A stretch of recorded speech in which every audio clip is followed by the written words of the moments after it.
Welcome to By the Way with Beth and Stacey. I am Beth Cooper. I'm Stacey Earlywine, and we're in July now. We are. So everybody, I don't know if you love July or hate July. You probably hate July, don't you? I don't hate it. Except for the 4th, but it's going to be hot. I mean, yeah, July is usually when it gets pretty warm.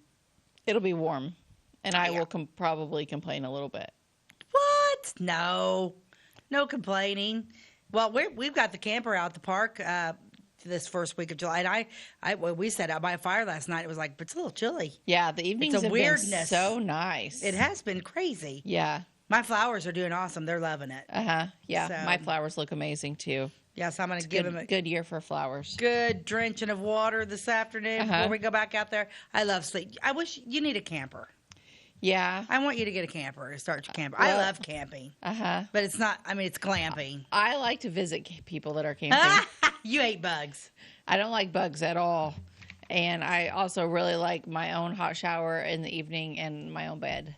Yeah. Which I guess if it was my camper, it's your I might camper. feel like it is my bed. I sleep like maybe. A baby in these campers because it's dark and it's cold. I have that air conditioner down to about 65, snuggle. Oh, I sleep great in a camper. I slept better last night. I was out there last night, and I slept better last night than I have in a long time. I don't have as many hot. I don't know. There's just something about it. Yeah, I love sleeping in them. But my camp and my shower's big.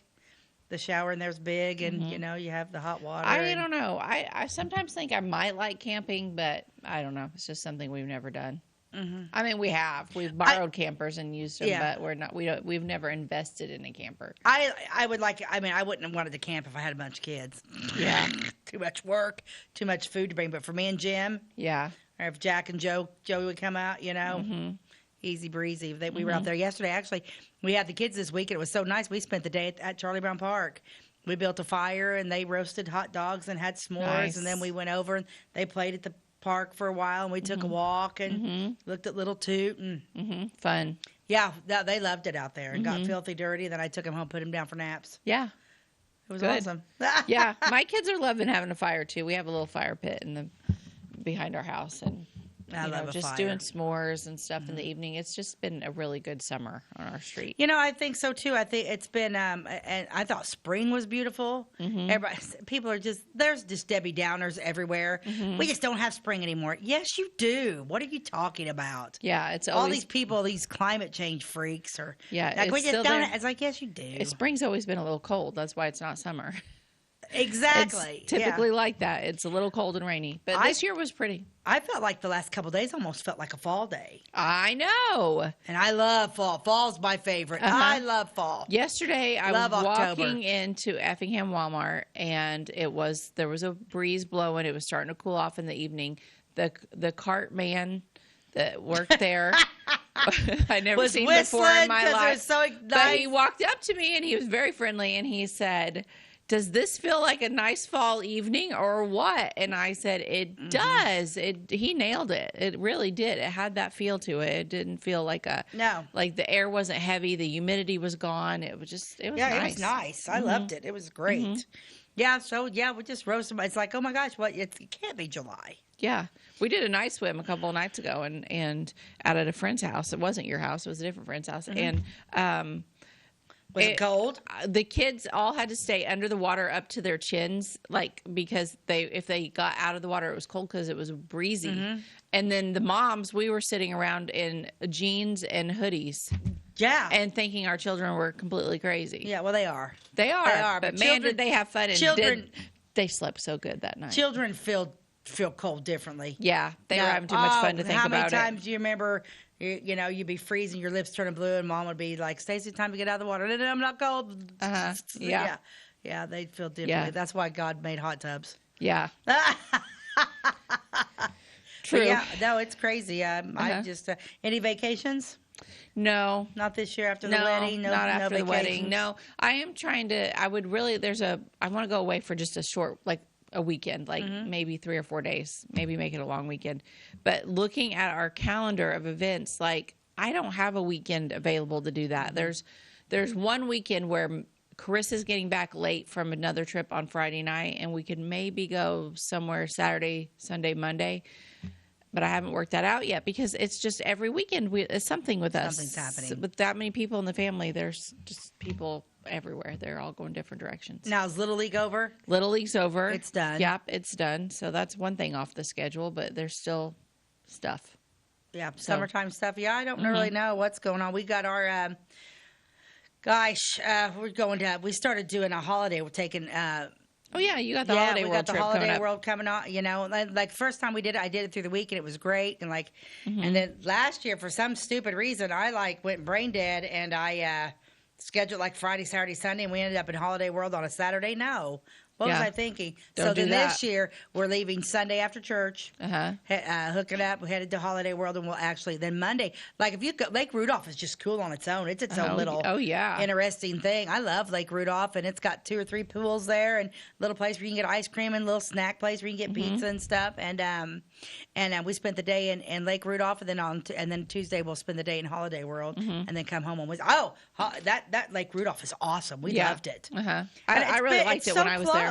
Oh, yeah. You can just walk over practically. Yeah, we did. Yeah, we just walked over. From the park. And they have this really, like, you can rent golf carts. And then that you decorate them. You have a golf cart parade, which is the greatest thing ever. The kids love it. So I've got so much stuff. We got 2 golf carts. Jim and I will have ours. And I rented one for Mac and Paige. And then Devin and Destiny Daniels go with us. And they've rented one.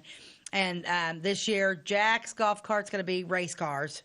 Okay. And then JoJo wanted monkeys and a jungle theme. So that'll be cute. I've got like 4 like inflatable. I don't know. I've got. That'll be great. And Jim puts lights all over them. He's got like a conductor, so they're all lit up. And, no, it's really. I mean, I was worried because Paige, my daughter-in-law, loves Disney, and I'm thinking, you know, but she'd been to Holiday World, but it's been a few years, and I'm like, let's go over there, and she was like, this is the greatest thing ever. Yeah, that water park at Holiday World's amazing. Yeah, Holiday World's hard to beat. We've already been there once this year, but I think this year we're going to try to go twice because it's just that much fun. It is. It's great. If my kids are at a really great age for it. Yeah. Yeah, I would have season passes if I was even a little bit closer. Oh yeah. But again, it's hard to find the time. Yeah. It's hard to find the time though, because like with our family, there's always something going on. So I know. Always something. I don't know. Well, then one day you'll get empty nested like we are, and then you'll still be busy. Yeah, true. Everybody's like Jim's retired. Actually, Jim's birthday's in July. Jim's birthday's July 2nd. It's we're recording just July 2nd. Today we're recording this episode. So today is Jim's birthday. So happy birthday, Jim Earlywine. Happy birthday. He's at the high school probably doing some volleyball stuff with the grandkids. And, you know, birthdays anymore just kind of like, you know, he's 61 today. And so I don't know. I don't know what's going to happen. I don't know what's going to happen. I hope he celebrates. 61 is good. 61. I had a surprise party for him when he turned 40. He did not expect it at all. Did he enjoy it? He loved it. Oh, okay. Yeah, and I totally pulled it off. I couldn't believe I pulled it off. You should do another one for like 62 or 63. Where he's not like where he has no expectations of anyone celebrating that specific age. Well, right now we can't do that because I can't have cake. Because we're off sugar, and because we have to get a little bit, we have to lose some weight for the cemetery tour so we can fit into our costumes. Yeah.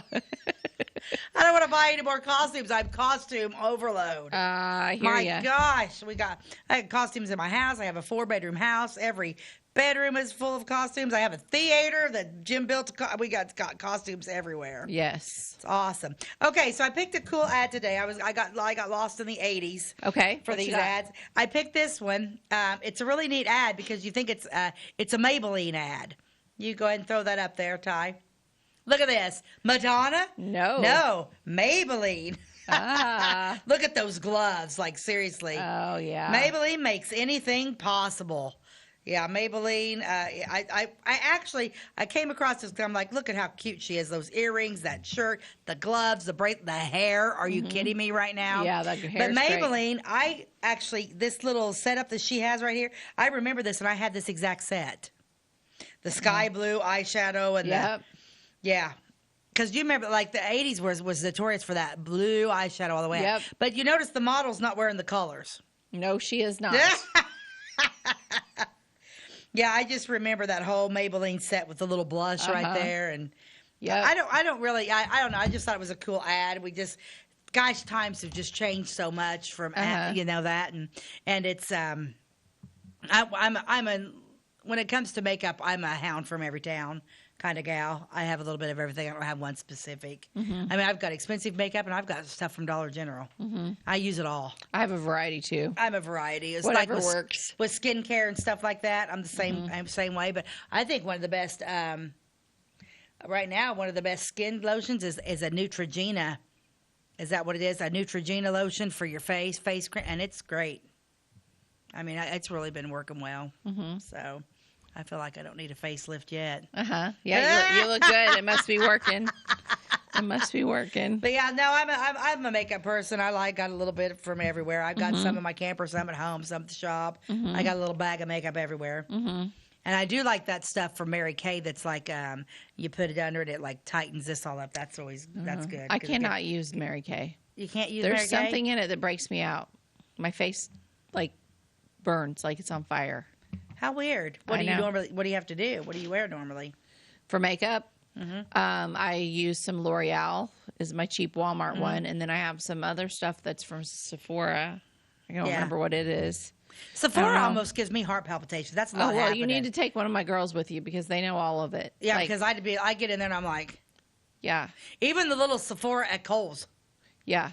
It's just overwhelming. Well, Malia helps and Callie helps and Carissa helps. They all help me figure out what I need. I just tell them I'd have to. I need something, and they're like, okay, well, this isn't a good option, or this is a good option for you. And, okay. Well, we're going to take a quick commercial break, and we're going to come back with some little bit different. We're going to talk about condiments today. Yes, we are. So it's crazy how many really good condiments are like around our made in a locally. I mean, localish area. Localish. But we'll be right back after this message.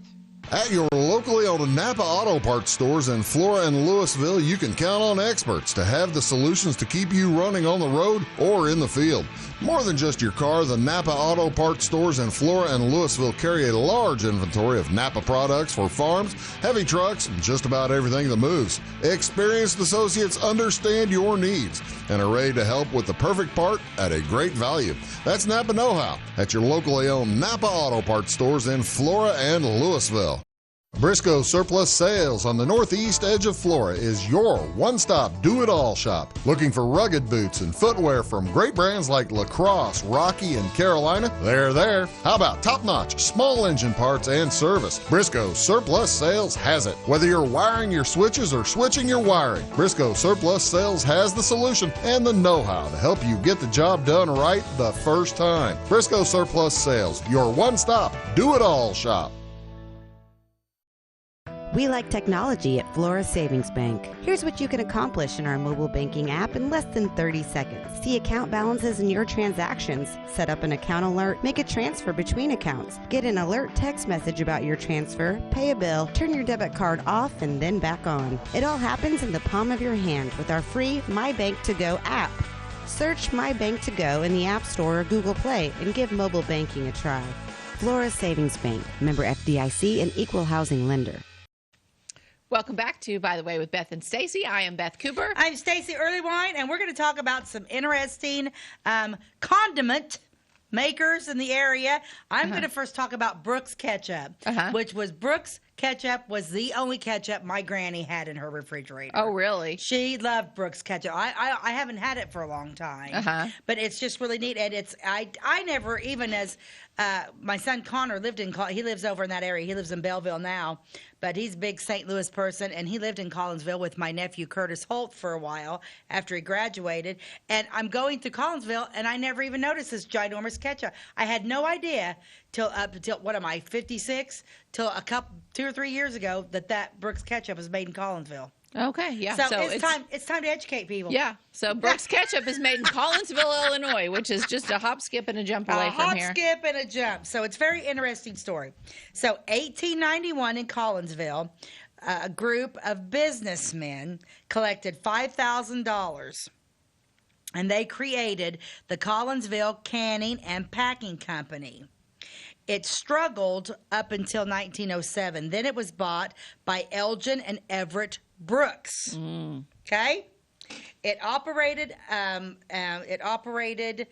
under them for several years, and it actually became the Brooks Ketchup and Pickle Company. I think ketchup's weird because we call it ketchup, but it's really catsup.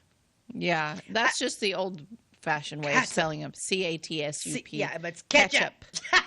Ketchup. It's still pronounced the same, ketchup. Yeah. Now, the actual, but like you think 1891, Brooks would be one of the older. Actually, Heinz is still the oldest ketchup, and it was started in 1876. So Brooks came along in 1891. Okay. And actually, if you go there, the old brick factory still has the sign on the wall. Do you want to show, not that picture, Ty, the next one? We're talking about the old brick build. Not that one. There it is. Okay. There you go. Pull this up. So, like, that's the old brick factory. And that brick factory in Collinsville is still there, where it says Brooks Tomato Products. It's actually not made there anymore, but it's just cool that Collinsville has continued on this. And I'll talk a little bit about the water tower. But, yeah, that building still stands with the Brooks. How cool. Look ketchup. at the horse and buggy up there with the hauling the tomatoes. Brooks Tomato Products. Models Factory at Collinsville, Illinois. I thought that was just some really cool pictures. Yeah, Brooks Tomato Products. Yeah. Okay. Cool. Okay, well, let's talk a little bit more. In 1920, the brothers sold out to the American Cone and Pretzel Company. Okay. And so, like, it seems like I started like these places like sold and sold and sold several times. Then in 1933, G.S. Suppiger Company purchased and kept the Brooks brand name. Okay. So even though after the Brooks brothers sold it to the American Pretzel Company and then the Suppiger, is that Suppiger? Suppiger? I guess. Yeah, they always kept the Brooks name because why would you mess with a Right. Yeah. Don't change the name. Yeah. You'll lose customers. Because Brooks Ketchup was incredibly successful through the Depression because you're talking, a lot of people just made ketchup soup. They were so poor, water and ketchup. Oh, my gosh. And that's how poor they were. Oh, now, my. Brooks also, they made chili beans, spaghetti, hominy, soups, and other sauces. To this day, the only chili beans goes in my chili is Brooks beans. I love Brooks chili beans. I also use Brooks chili beans, but I have never made the connection that Brooks chili beans are the same as Brooks ketchup. It's the same people. So you are welcome. Thank you. I learned you. Beth something today. So those beans are also made and processed or whatever over there in Collinsville? Well, that factory has shut down now, and I'll talk about that. Okay. Yeah, nothing's in that factory, but it originated, that's where they used to make it. That's where it came from. Yeah, because they made spaghetti sauce, hominy. Weird. My dad used to eat hominy. Jason doesn't, there's not very many foods that he will say that he does not like, but hominy is one of them. So that is something I've never cooked because I know he won't eat it. My mom used to make hominy, and I never did like it. It doesn't have a taste. Yeah, his mom made hominy growing up, I think, and that's why he doesn't like it. Yeah. It was probably cheap. Soup, and they made soups and other ones. Collinsville and St. Louis. So it originated there in Collinsville, but then like Brooks Ketchup also made its way to St. Louis. So in St. Louis, they sold it had two. There was a giant bought, and that's not the water tower I'm showing, so I don't have a picture yet. But Collinsville had a ginormous sign with a neon lighted twirl around ketchup bottle, and so did St. Louis at one time because St. Louis started packaging it a little bit over in that way and sold it. Wow. And it was I would love to be able to see a picture of the old neon big ketchup bottle. I always wondered where all those cool old neon signs from years ago, where are they? You know, like who has them? I don't know. They got to be on go? Route 66 somewhere. Probably. Brooks Ketchup also advertised at the Sportsman's Park and at the St. Louis Cardinals and the St. Louis Browns baseball teams also advertised for Brooks. In the early 1900s, it was America's #1 selling ketchup. In 1947, W.E. Caldwell Company of Louisville, Kentucky, contracted to build a 100,000-gallon water tower, and it was completed in 1949. 1949. Okay, so this is the picture. Yep, okay, let's see it. So look at this. This is the ketchup bottle that when you drive through Collinsville, you will still see, and that is a 100,000-gallon water tower. Okay, so it's a water tower. I just wondered if it was just shaped like that and it didn't really have a purpose, but they are using it as a water tower. They actually utilize that. Okay. Well, of course, it was completed, but I just think it's this Caldwell Company of Louisville built it, and it's a 100,000-gallon water tower and was completed in 1949. Well, this actually created a landmark and an attraction. It's kind of how, Casey. Casey's really neat. Casey did a great thing by the extra large stuff. Every little town needs its niche. Well, people travel. It's got where are we going on vacation day? Well, we're going to Collinsville and looking at a big ketchup bottle. That's kind of how that happened. Well, I drove Silas over there to look at that ketchup bottle when he was little. He had an obsession with water towers. And we studied water towers. I can tell you lots of things about water towers. We went everywhere we go on a road trip. He'd point out water towers, and that's the new style. That's the old style. That's like he knew facts about them. And so funny. I thought I would. This is interesting. So I thought I would write. I thought I would go to the library and get him a book about water towers. There were not any children's books about water towers. Really? That's surprising. So I wrote one.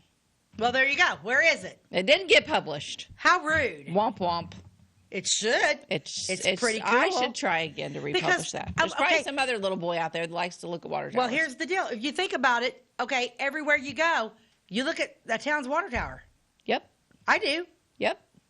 It's like, we're getting close. There's a water tower. Yeah. Yeah. Why don't more people talk about water towers? I don't know. Because really, when you start thinking about it, there's a lot of towns that have really cool water towers. Yeah, there are. And Collinsville's one. Yep. Okay, keep going. This is off the topic. Well, we do that. In 1959, Brooks Foods merged with P.J. Ritter Company, and the company moved to Indiana. So in 1959 is when that factory shut down, and the factory moved to Indiana. Now, in 1993, the water tower future was in jeopardy. Uh-oh.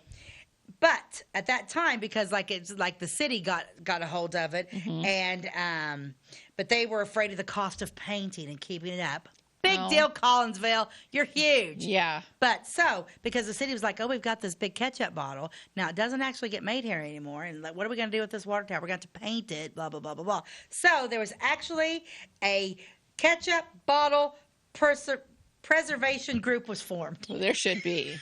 And they won, too, didn't they? And they won. Because it's still there. Yes. So Brooks deeded the tower over to the city of Collinsville, but because they were afraid of painting and upkeep, then they deeded it over to the Ketchup Bottle Preservation Group. And they raise money every year, and they keep that ketchup bottle painted to its beauty and glory. Well, good. Way to go, citizens of Collinsville. Right. I approve. That's good. I approve. That's great. I just think it's the coolest thing ever. I think it's pretty darn cool, too. And it's really impressive. Like, as you roll into town from that direction. Yeah. And it's right there. And it's kind of on a curve. So, like, as you come into town, it's like almost on a hill, like right in front of you. It's impressive. Yeah, and then you kind of roll around it. It's neat. And they actually should take that old factory and make a museum out of that old factory. Ketchup museum. That would be cool. There should be a ketchup museum. And water tower museum. Actually, they could just make it a condiment museum and take these other stories that we're going to talk about and talk about all the condiments that are made in Southern Illinois. I love it. We should have bought the old shoe factory. Collinsville. We should have bought the old shoe factory and made it big. But we're poor. We are poor. It all comes back to that. We have so many great ideas. Oh, man, if I win the lottery, so much is going to happen. So few financiers. But anyway, that's pretty neat. The Collinsville ketchup. And, you really can't find Brooks ketchup. I think it's sold you can get online and buy it. Yeah. I might just have to get online and get some just for fun. I don't know. I'm a ketchup snob. Are you a ketchup snob? Mm-hmm. Are you a Heinz girl? Mm-hmm. Yeah, my granny used to have the Brooks. I'm not a ketchup snob.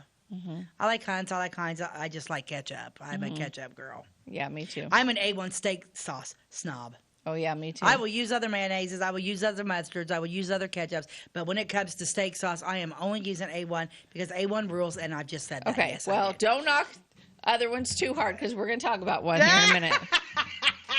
You're going to talk about Jim's favorite. Is that the one you're going to talk about now?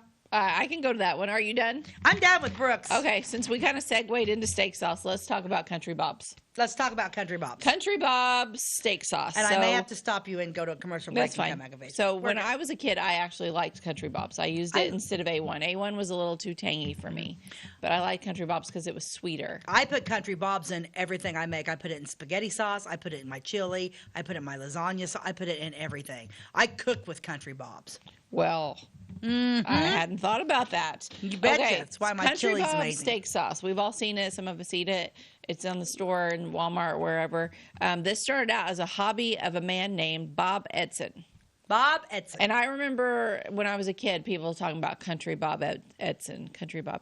But anyway, he started as a hobby, made it for his family and friends. And then he had this barbecue sauce recipe that started in 1968. In 1977, he became an entrepreneur and kind of started selling some of his sauces. But then in 1982, he had a business partner, and they actually started the business of it. His friend was a banker, and together they had their adult sons help run the company that they started. So this is all based in Centralia.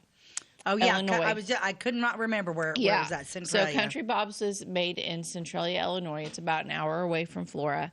They produce a big range of products in addition to his original sauce, which is the one he's most known for. That's like the steak sauce. That's what started it. But they also do seasoned salt, barbecue marinade, their all-purpose sauce, and then they have specialty sauces I didn't even know about, but I guess they have ones that are like apple chipotle, I didn't know. Spicy hot, honey habanero. I don't know. Really? I have to look for some of those. Okay, that's interesting because it is barbecue season, people. So so you're welcome. Yeah. I had no idea. Yeah. So basically, we have a picture of Country Bob. He used to, I think, travel around and go to. Nope, No, not that's him. me. That's my guy. That's not him. There's him. Country Bob. Country Bob how Edson. cute is he? He's adorable. Is he still living? No, he passed away in 2001. I love Country Bob. Yeah, but I think this looks like it was maybe at a fair or something. Yeah. But Wonder if that's his wife next to him. I don't know, but my boys love Country Bob. When I started so does Jim. researching him, I didn't find a ton of information out Country there. Bob is great on chicken. Oh, I will dip chicken in. Country Bob's is great on chicken. So basically, Country Bob's is just a really good American success story. This guy grew this business from the ground up, and it started from a hobby. The sales at Country Bob's it's still growing today. They provide jobs to our local economy. People, a lot of jobs in Centralia for this factory, but they also, this is I think important, they source their ingredients locally in the Midwest. Their materials and ingredients are all sourced from the Midwest area, which creates more jobs in those towns where they're sourcing those things. So he's a big provider, I think, of jobs. But now, did they live in Centralia? Yeah. So the family is getting ready to pass the operations on to the third generation, and their website actually quotes Proverbs 16:3 and says, "Commit to the Lord whatever you do, and your plans will succeed." We have placed true ownership of Country Bob Incorporated in the hands of God. Christ is our CEO, and he is an awesome boss. And I think that is super cool. It just gave me chills. I know. Because isn't there scripture on a Country Bob's? I don't know. I feel like on a Country Bob's label there's the fish, which is a symbol of Christianity, and I believe there's scripture on his bottles. Good for them. Yep, but they are a big employer in Centralia. They're still going strong. They have a huge factory. They kind of at one point ran into issues with like finding the bottles that they used for so they just started manufacturing their own bottles too, I guess. So in their factory, they make the sauces and all that, but they also make their own bottles. Cool. So, we're going to take a commercial break, and we'll come back and finish up with Country Bob. Okay. If you're looking for a loan for your brand new home, call Clay County State Bank. If you want to transfer money so your future will look sunny, call Clay County State Bank. We got checking and savings and bill pay too. An online banking, just ask our crew. For all your banking needs, we think you will agree. Clay County State Bank is the place you need to be. Clay County State Bank.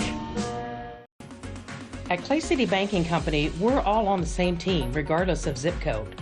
At home, work, school, or across the country, you can be part of our team with our cutting-edge mobile banking products. From your hand, you can check balances, transfer money, make deposits, and pay bills. Looking for a loan? We've got you covered with our mortgage, agriculture, commercial, and consumer loans. Join our team today. Clay City, Flora, Louisville, and Fairfield Banking Companies. We're the hometown banks, member FDIC, and equal housing lender.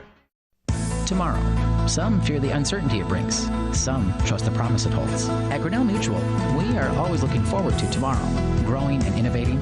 So even if the plans you have for the future aren't the same as the plans that the future holds for you, you can be ready. Because we'll be ready, like we have been for over 100 years. Trust in that. Trust in tomorrow. Talk to your mutual agent today. Your local agent is on the square. Louisville, Clay County Farmers Mutual Insurance. Welcome back to By the Way with Beth and Stacey. Today we're talking about condiments that are manufactured somewhat locally in our basically Southern Illinois area. And we've talked about Country Bob Epson's steak sauce. And then you talked about the ketchup. The Brooks ketchup in Collinsville. Now I'm going to switch over to Mullen's salad dressing from Palestine, Illinois. Okay. Very interesting story. I didn't know. I knew Jim's dad was raised in Palestine. His grandma, Early Wine, lived in Palestine. Palestine is the first settlement in Illinois. No kidding. Palestine is the first settlement in the state of Illinois. Wow. Palestine's also known for that big rodeo that they do every year.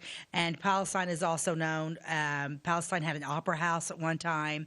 Little bitty tiny place. It's kind of like being over in Clay City. But they have kept their downtown beautiful. They've maintained everything. Like I said, they have that opera house. And the Mullins factory is still in Palestine. Okay. At the age of 14 years old, John Mullins left Illinois to seek future in the West. He needed a trade, and he was a very good cook. Okay. He worked under an Italian chef in Sioux City, Iowa. And when he was working for this guy, did you hear me say he was 14? Yeah. He leaves Illinois when he's 14. And he makes his way. I can't even imagine. I can't either. How do you let a child go at 14? It makes you wonder if he got on the train, and he went to Sioux City, Iowa. Yeah.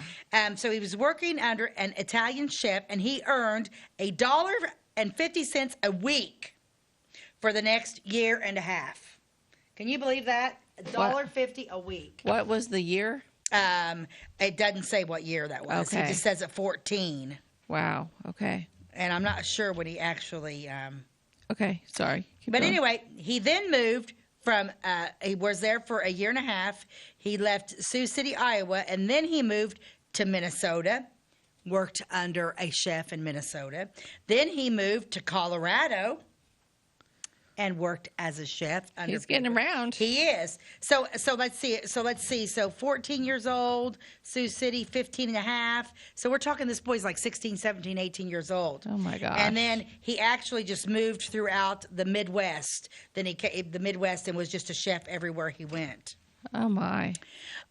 Then what happened was he got older, and now we're talking it's World War II, and he was drafted.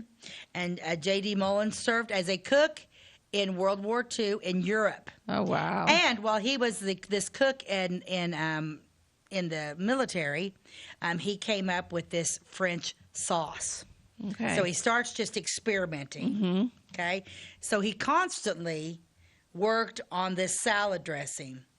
And then he finally developed the perfect dressing in 1926. Wow. Now, in 1926, it's kind of like we talked about the Brooks ketchup, and it stayed the same. Mullins dressing has stayed the same. Okay. And that's how, I'm sorry, Country Bob's. Yeah. It has stayed the same through all these years since 1926. Okay. So then... And he developed this as he's a cook in the military, going through World War II. Yeah. Okay. After the war, he moved to Illinois, and he owned several. He owned several restaurants. Okay. So this guy is a master chef, entrepreneur, and he's owning several restaurants. Good for him. What way to make a life for yourself from starting with nothing at age 14. Right.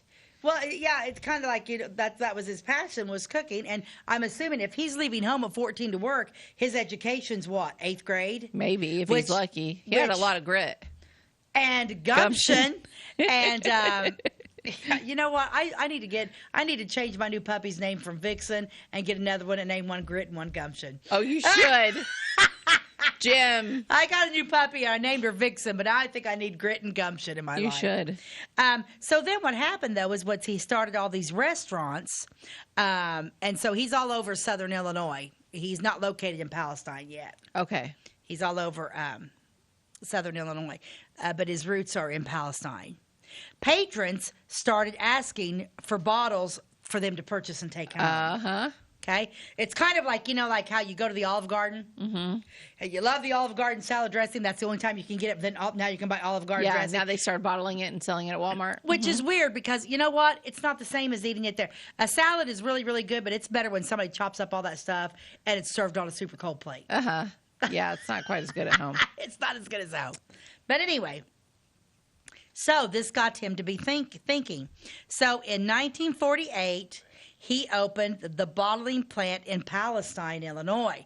So now we're back home. We've gone full circle. Okay.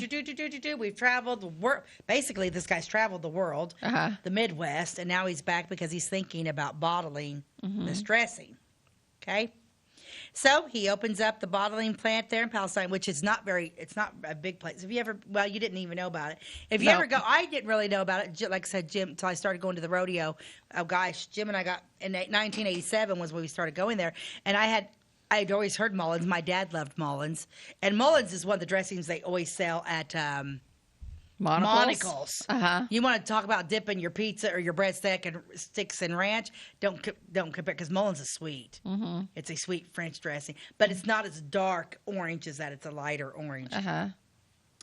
Before I go on, pull up the picture of John Mullins. This is John Mullins. Look at him. Yeah, he's just a nice little old chef. Yeah, he definitely looks like a chef. I mean, he's serious chef. He got the outfit and everything. Yeah, he's got the whole shebang on. Yeah, he does. But yeah, this is John Mullins, and he doesn't look real. He doesn't look real young there. I'm wondering if this is not in Palestine. This almost like looks in the back alleyway, back behind Palestine. I feel like that's what this is. And then let's show the building, the picture of the building that I have. That's what it looks like. This is that factory where it's made in Palestine. That's a factory? Yep. That's where they make it right there. That's the Mullins factory in Palestine. What's the top of the building say? Something Brothers. I don't know. I don't know.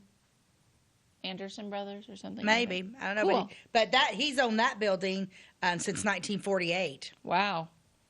Yeah, it's got the lights on. It's all lit up. Looks pretty plants in the front of it. And well, Palestine, like I said, Palestine knows how to market their town with the rodeo, with Mullins, with the Opera House. They still they use the Opera House, and they have. Is that where the Three Birds Playhouse is? That's that where we went to. Yeah. Yes. Yeah. Cool town. Yeah, it is neat. I love Palestine, and the downtown's lit up always with the antique lighting. Palestine has that huge rodeo. They have a big in September during Labor Day. It's great.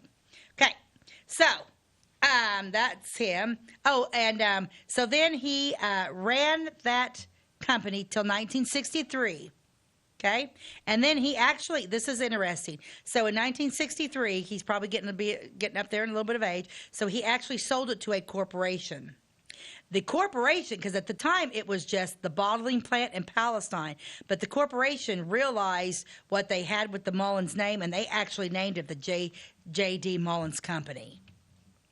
Okay, so they realized, kind of like the Brooks people continued to, if you've got a good thing going, don't mess with it. Oh, right. And then he brought this, Roy Shanner was his general manager, and John actually stayed on and worked as a consultant until he passed away. Oh, that's good. So, yeah, like he sells his company, but they respect him. They call it the J.D. Mullins Company. He brings a friend of his, Roy Shanner, on, and he worked in there until he passed away. Good. Okay. Now, new owners throughout the years. So then after Mr. Mullins passed away, Roy Shanner, his general manager, he bought it in 1985. Him and his wife bought it. After he passed, his son Jeff Shanner continued on until 2023. Okay. When Jeff got old enough and retired, then Jeff passed the recipe on to new owners, Penny Shaw and her husband, David. Penny Shaw is actually from Australia. Oh, my gosh. But David, her husband, David Shaw is a Palestine native, and his families were some of the very first settlers in Palestine. Oh, that's cool. Because I was thinking, what's the connection there? Yeah, but I see. It's yeah, her and husband. so that recipe just keeps passing on because after because when you think about it, like the Mullins. John, I don't know about his family or anything, but like I said, his general manager took over after he passed, and then it went from there. But how neat is it? This David Shaw, a native from Palestine, him and his wife bought it, and they continue running the factory. And I have a picture of Mullins. Mullins also, this is like the Mollison. This is the original French dressing. Nothing's changed since they have like tons of other dressings now, but this is the main French dressing, the original recipe that John Mullins made back when he was in the military during World War II. Good for them. Yeah. So Mullins is actually, it's like I said, it's great. I mean, and the factory's really nice inside. People take tours. I know when you go over there to that wine fest, we go over there every September, and the Mullins factory is always open, and they have like bread and crackers and stuff, and they open up that place and let people go through and tour the plant. Oh, cool. And it's a $1 million. It's a multi-million-dollar corporation right there in little old Palestine. Nothing's Good for changed. them. Good for them for keeping it local and not selling out and going to New York City or something. I like that. Well, because like the Brooks, the Brooks ketchup family, once they sold that, it stayed there for a while, but then somebody took it to Indiana. Mm-hmm. So it's not made there anymore. But you're talking Country Bob's is still made in Centralia. Yep. And then we've got Mullins is still made in Palestine. The next story we talk about to me is a kind of a sad story. Yeah, it is a little sad. Are you ready for me to jump into that? Let's talk because we're going to take a commercial break in a couple minutes, but just touch on what we're going to talk about. So we're going to talk about Miracle Whip. I mean, we all use Miracle. Yeah. I mean, not all. I know some people there's like Team Mayonnaise, Team Miracle Whip. I think they both, I'm a Team Mayonnaise for sandwiches, but a Team Miracle Whip for making salad dressing.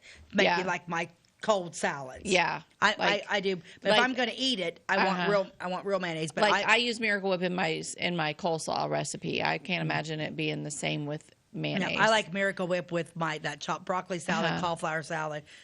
I like it in I use potatoes, Miracle everything. Whip pretty much I'm not much of a regular mayonnaise girl. I'm more of a Miracle Whip girl. But when I'm doing no sugar, I will switch to like Duke's mayonnaise. I love Duke's mayonnaise because it has less carbs in it. But I do love Duke's. As far as mayonnaise goes, it's my favorite. Yeah, it's a good one. Duke's is good. Yeah, and Duke's, I do believe that Duke's. I'm not sure where do they make Duke's mayonnaise at, but I think it's kind of like what we're talking about. It's a family small business. Owned, yeah, it's a small family owned corporation. I'm going to stick with small stuff. Yeah. Yeah. Well, we all know Miracle Whip is manufactured by Kraft, which Kraft is a huge, huge corporation and not local at all. No. So you may be wondering, why am I talking about Miracle Whip? Yes. Well, okay, Duke's is from South Carolina. And is it still the original family? Yeah. Yeah, original family still owns Duke's, but that's South Carolina. But that's a good mayonnaise. But that's a good mayonnaise, and it's still family owned. And we're going to take a quick commercial break, and we're going to talk to you about why Miracle Whip is important, because Miracle Whip was invented real close to Flora. We'll be right back. Do you bowl like this? That's great. Do you bowl like this? That's great too. That's because whether you're a pro or you just want to have a lot of fun, at Peggle's Silver Dollar Lanes, we have a lane for you. We have galaxy bowling, gaming for kids and adults, Joe's Pizza, a full bar, darts, pool, and fresh and clean bowling shoes. Boy, does that smell nice. So come on down to Peggle Silver Dollar Lanes in Effingham, where we have a lane for you. My name is Robin Stanford. I own Stanford Marketing. It's a promotional products business along with an embroidery business. And we do custom hats, t-shirts, anything, you name it, we can make it. People like that we do stuff in-house and we can actually make things here and that we're not contracting the work out to other places. We never say no. We always try to find a way to do it. If anybody can do it, we can do it. We are hardworking women, that is for sure. Come to Stanford Marketing in Flora for all your custom and promotional needs. Give me all your lumber. Doors, paint, windows, electrical, plumbing, and much more. Oh yeah, give me all your guns too. John Lucas. What? You better be dreaming about all the stuff we sell here at Zink Building Center. Oh, I would. Zink Building Center in Louisville on Route 45. It's a cool place. Welcome back to By the Way with Beth and Stacey. Today we're talking about condiments that have a local connection, a somewhat local Southern Illinois connection. And this is the most local. This one's the closest to Flora. Mm-hmm. We're talking about Miracle Whip and how it is obviously manufactured by Kraft. It is not manufactured locally, but there's a story about it, and it did get its start in Salem, Illinois, which is about 30 miles from Flora. So, and that is in our neighbor county of Marion County. Flora's in Clay County, Salem's in Marion County. And there was a cafe owner over there in Salem named Max Crosset. Okay, and he concocted a very special spread to serve to his customers in his cafe on sandwiches and salads. And he had a small cafe on East Main Street in Salem, and this was in the 1920s. Oh, really? 1920s East Main Street. I'd love to know which building. I was just getting ready to ask you. You know, when we travel through Salem, we go past it all the right time. past it. Yeah. And he was pleased with his dressing. He was happy with what he had made. People were really ordering it a lot, but he had no idea of the impact that it was going to have someday, and that it would become like a household word, so to speak. So he called his salad dressing Max's Extra Good. Which I kind of think I like it. You want some of Max's Extra Good? It's like extra good salad dressing. Like, sure, like it. I'll try some. But anyway, not long after he invented it, everyone was asking for his special sauce, and the word spread. And people would be like, "Did you get it? Did you get Max's Extra Good on your sandwich? Oh, we're eating at the cafe today. You should get Max's Extra Good on your sandwich, like, or on your salad." How it was funny. It was like everyone was talking about it. So it was so good that the Kraft company heard about it. And in 1931, Max Crosset sold his rights to the special dressing to Kraft for... It's awful. Dun, dun, dun. A mere $300. $300. And he sold it. He just didn't have a business head on him, did he? Nope. But back then, I mean, the $300 was $300, and he probably thought that was really cool. I mean, like, yeah. Gosh, I got $300 for that? That's just a recipe. I just gave him a piece of paper, and he gave me $300. Oh, it makes me sick. And I bet his family's sick, too. Oh, yeah, I don't know. They could have been gazillionaires. I don't know, like, if there are still any descendants in Salem today, but they're probably like, dang, we could have been billionaires. There could have been a Miracle Whip bottle or a Max's Good Dressing. Extra good dressing at Water Tower in Salem. But Kraft, shame on them. Makes me mad. Yep. So Miracle Shame on Whip them is billionaires. born, bred, and spread in Salem, is how Salem says it. Born and bred and spread right here in Salem.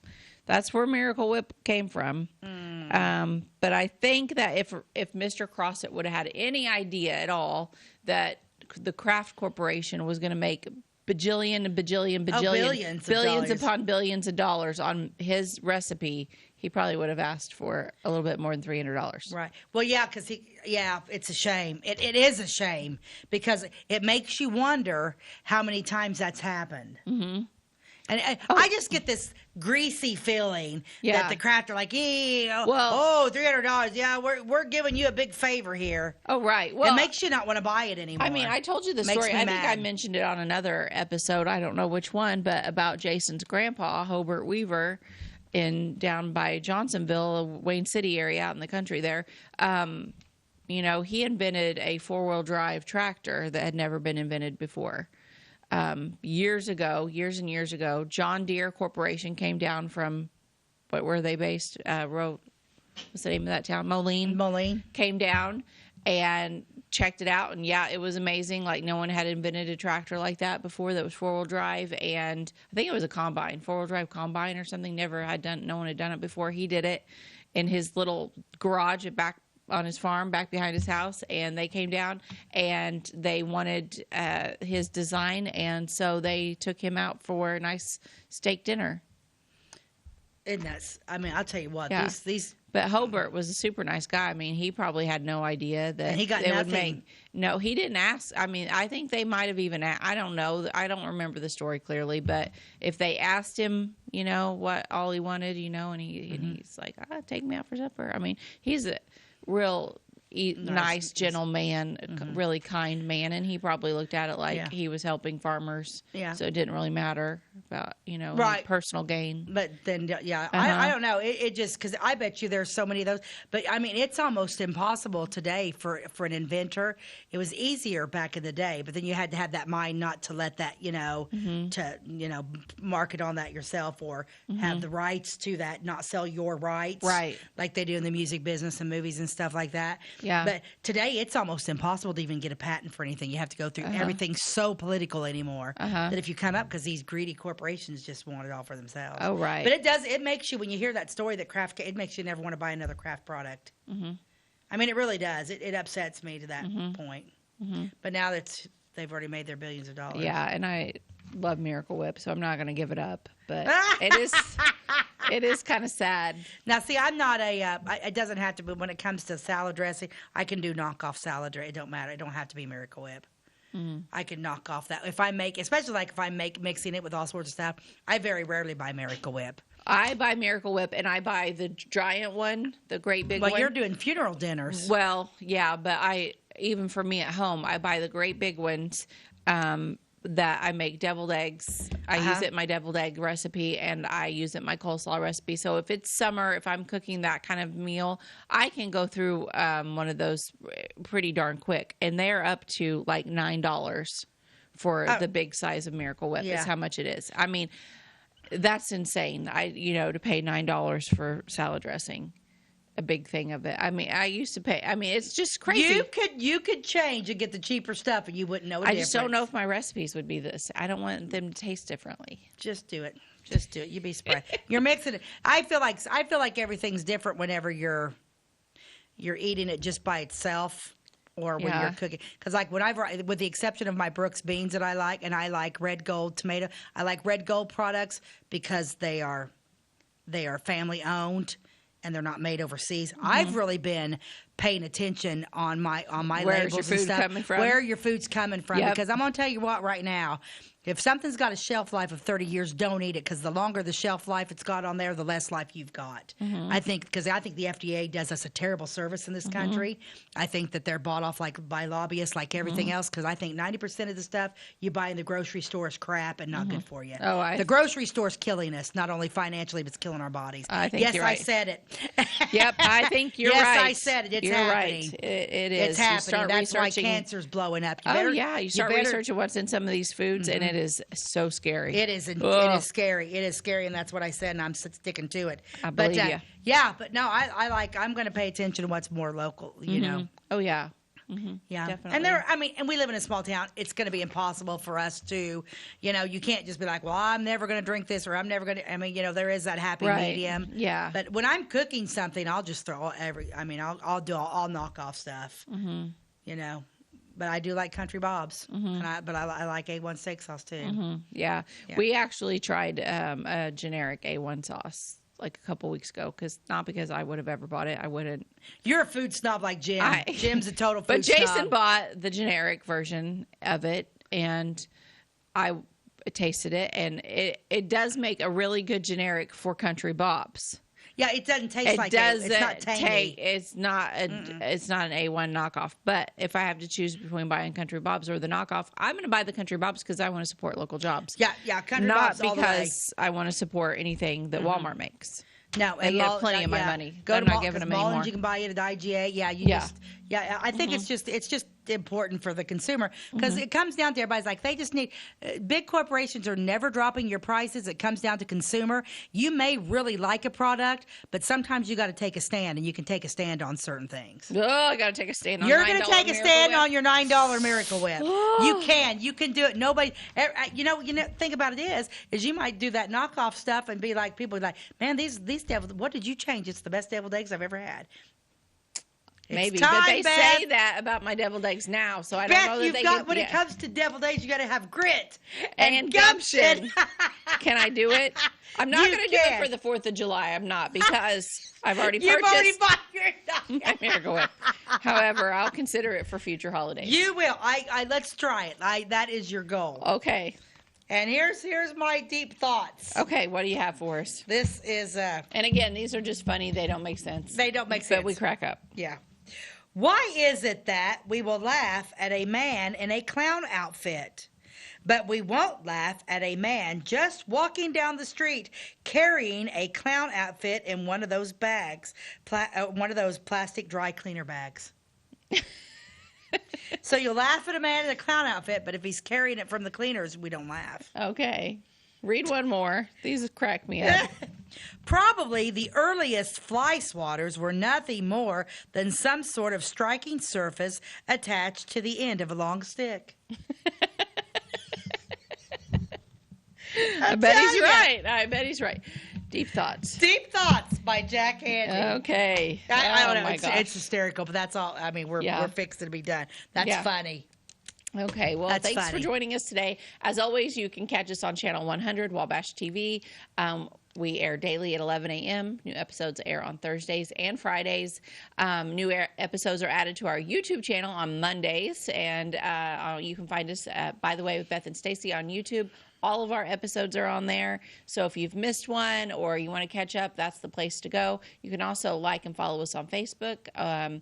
You can message us, send us an email at bytheway@gmail.com. Reach out to us with show ideas, comments, questions. We would love to hear from you. So, I did have a real quick shout out. We got just a little bit seconds here while you said that. So I got a message on my messenger from a young lady.